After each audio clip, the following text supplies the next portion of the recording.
एक बार एक गांव में रामलीला चल रही होती है। रामलीला देखने तो बहुत भीड़ आती है, लेकिन कोई भी रामलीला वालों को चंदा नहीं दे रहा होता। ये देखकर रामलीला कराने वाले बहुत दुखी होते हैं। किशन, जो कि रामलीला कमेटी का मैनेजर होता है, रवि से बोलता है। रवि भैया, इस बार तो चंदा बहुत कम आ रहा है। लगता है इस बार रावण के पुतले भी नहीं लगवा पाएंगे। बात तो सही है, लेकिन हम कर भी क्या सकते हैं। लोगों ने इतना पैसा तो कमा लिया है, लेकिन भगवान के नाम पर कुछ चंदा देना ही नहीं चाहते। अरे तुम चिंता मत करो, राम जी है ना, वो कोई ना कोई रास्ता जरूर निकालेंगे। हो। दोस्तों, उदास होने की जरूरत नहीं है। हमें रावण के पुतले के लिए स्पॉन्सर मिल गया है, वो हमें पैसे देगा। बिट्टू की बात सुनकर सारे खुश हो जाते हैं। रामलीला के 8वें दिन रावण, कुंभकर्ण और मेघनाथ के पुतले मैदान में लग जाते हैं, लेकिन शायद गांव वालों की किस्मत खराब होती है। वहाँ से एक चुड़ैल निकलती है। वाह, कितने बड़े बड़े पुतले हैं, क्यों ना इन्हीं में कुछ दिन रह जाऊं।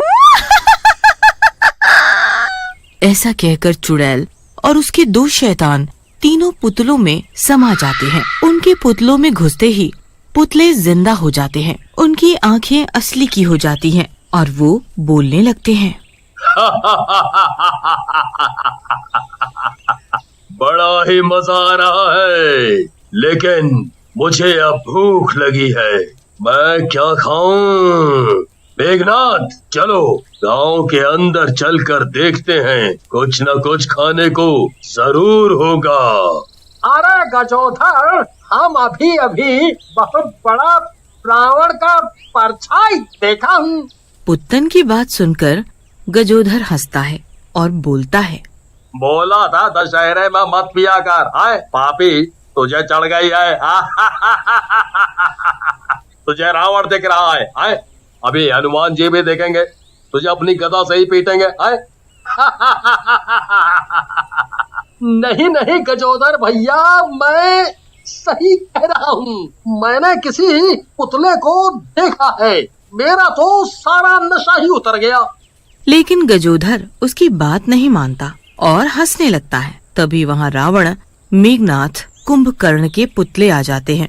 उन पुतलों को देखकर गजोधर बोलता है। अरे फंस गया रे, ये मनोज पुत्तन सही कह रहा था, ये पुतले तो सचमुच जिंदा हो गए। अरे पुत्तन भाग जल्दी यहाँ से, नहीं तो हम गए आज। ऐसा कहकर पुत्तन और गजोधर भागने लगते हैं, लेकिन गजोधर की स्पीड कम होने के कारण तीनों पुतले उसे पकड़ लेते हैं और मार डालते हैं। उधर पुत्तन गिरते पड़ते गांव के अंदर पहुंच जाता है और जोर जोर से चिल्लाने लगता है। अरे गांव वालों सुनो, बाहर आओ, देखो रावण के पुतले जिंदा हो गए, ये मुझे मार डालेंगे। अरे बाहर आओ। लेकिन पुत्तन की बात सुनकर कोई बाहर नहीं आता। एक गांव वाला बाहर जाने की कोशिश करता है तो उसकी पत्नी बोलती है। अजी, कहाँ जा रहे हो जी? इस शराबी पुत्तन की बात सुनकर घर में ही बैठो। लेकिन वो कह रहा है कि कोई पुतला उसकी जान ले लेगा। भला पुतले भी किसी की जान लेते हैं? अरे शराबी है, कहीं से सस्ती दारू मिली होगी, पी ली होगी। तुम सो जाओ, नहीं तो तुम झाड़ू से जरूर पिट जाओगे। उधर पुत्तन के सामने तीनों पुतले आ जाते हैं और बोलते हैं। कहाँ तक भागेगा? भला मौत से भी कोई भाग सका है? ऐसा कहकर रावण के पुतले पुत्तन को भी मार डालते हैं और अपनी जगह पर जाकर खड़े हो जाते हैं। अगले दिन पुत्तन और गजोधर की लाशें देखकर गांव वाले घबरा जाते हैं। गांव वाला अपनी पत्नी पर गुस्सा होकर बोलता है। कल बहुत उछल रही थी तू, हैं? मैंने कहा था ना, देखने दे, कुछ तो गड़बड़ है बाहर, लेकिन तूने मुझे जाने नहीं दिया। इन दोनों को मार डाला किसी ने। देख। अरे मुझे क्या पता था ये शराबी सच बोल रहा है। मुझे तो लगा इसने ज्यादा पी ली है और बहकी बहकी बातें कर रहा है। गांव वाले दोनों का अंतिम संस्कार कर देते हैं। रामलीला के मैदान पर पुतले आपस में बातें कर रहे होते हैं। तो कुंभकर्ण और मेघनाद, कल मजा आया ना लोगों को मारकर?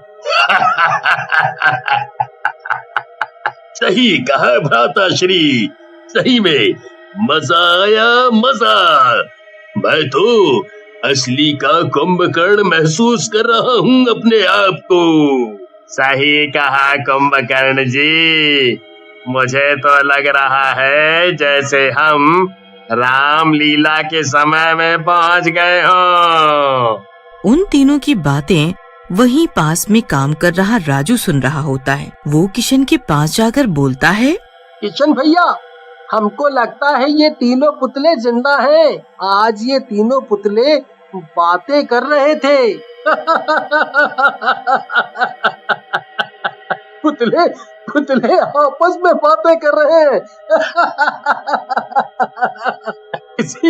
किसी और से मत बोलना, नहीं तो लोग तुझे पागल कहेंगे। नहीं नहीं किशन भैया, आप चाहो तो खुद देख लो। ऐसा कहकर किशन वहाँ से चला जाता है। बाकी लोग और राजू भी अपने काम में लग जाते हैं। उसी रात तीनों पुतले वापस गांव में जाते हैं और कई लोगों को मार डालते हैं। अगली सुबह गांव वाले एक जगह इकट्ठा होते हैं और बोलते हैं, अरे मैंने वो शराबी पुत्तन के मुंह से सुना था कि कोई पुतला उसे मार डालेगा। कहीं ये रावण के पुतले का तो किया धरा नहीं। सही कह रहे हो भाई तुम, कल मैंने भी कुछ परछाइयाँ देखी थी।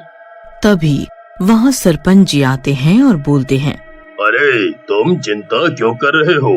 अगर ये पुतलों का किया धरा है तो आज दशहरे का आखिरी दिन है, शाम को जला देंगे इन पुतलों को। फिर गांव वाले बेसब्री से शाम होने का इंतजार करने लगते हैं और जैसे ही शाम होती है सारे के सारे रामलीला मैदान पर पहुंच जाते हैं। राम जी पुतले को जलाने के लिए अपना बाण चलाते हैं, लेकिन पुतलों को कुछ नहीं होता। ये देख राम जी किशन को बोलते हैं, किशन, कहीं ये पुतले गीले तो नहीं हैं? आग वाले बाण के लगने के बाद भी ये नहीं जले। नहीं नहीं, पुतले तो बिल्कुल सूखे हैं। रुको, मैं देखता हूँ। किशन पुतलों को देखने के लिए जैसे ही पुतलों के पास जाता है, पुतले जिंदा हो जाते हैं और जोर जोर से हंसने लगते हैं। देखने की जरूरत नहीं है किशन, हमारा ये आग कुछ नहीं बिगाड़ सकती। ऐसा कहकर रावण किशन को पकड़ लेता है और मारने की कोशिश करता है, लेकिन तभी लक्ष्मण जी अपना बाण चलाते हैं जो रावण के हाथ में जाकर लगता है। किशन उसके हाथ से छूट जाता है। किशन वहाँ से अपनी जान बचाकर भाग लेता है। ये देख रावण को भी गुस्सा आ जाता है। तेरी ये हिम्मत लक्ष्मण, तूने मेरा शिकार छीना, मैं तेरी जान ले लूंगा। ऐसा कहकर रावण लक्ष्मण को उठाकर पटक देता है। लक्ष्मण वहीं बेहोश हो जाते हैं। कुंभकर्ण और मेघनाथ दोनों को मारने लगते हैं। लोगों में भगदड़ मच जाती है। तभी वहाँ बिट्टू आ जाता है और बोलता है, रुक जाओ दोस्त, मेरे रहते तुम किसी का कुछ नहीं कर सकते। तो तू अपने आप को असली का हनुमान जी समझ रहा है? कुछ नहीं कर पाएगा हमारा, ये कलयुग है। बिट्टू अपनी गदा से उन तीनों को छू देता है। जैसे ही हनुमान जी की गदा उन तीनों पुतलों से टच होती है, वो शैतान और चुड़ैल पुतलों से बाहर आ जाती है और गुस्से में बोलती है, तूने मेरे जादू का चक्र तोड़ दिया, मैं तुझे जिंदा नहीं छोड़ूंगी। लेकिन बिट्टू पर तो जैसे असली हनुमान जी का साया चढ़ जाता है। वो अपनी गदा से मार मार कर तीनों को मार डालता है। उसके बाद राम जी तीनों पुतलों को जला देते हैं। चारों तरफ जय श्री राम के नारे गूंजने लगते हैं।